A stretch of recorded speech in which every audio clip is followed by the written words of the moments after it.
Vërtet, kjo është që shumë njerëz nuk e besuan. Nuk i besuan kujtimet e Xhelar Staraveckës. Edhe unë fillimisht kam dyshuar.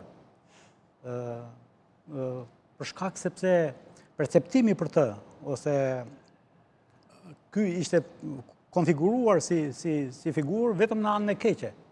Domethënë, Xhelar Staravecka deri në vitet 90 me i fjalë, kishte vetëm dy epitete: tradhtar, reaksionar,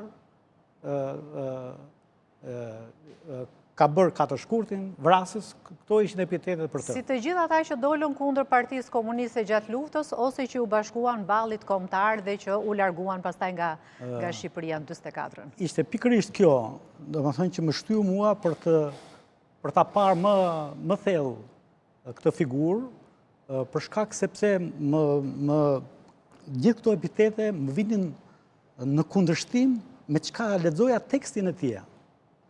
Dhe ajo që më ka bërë të gërmoj në këtë, në radhë parë, ka qenë për arsye filologjike.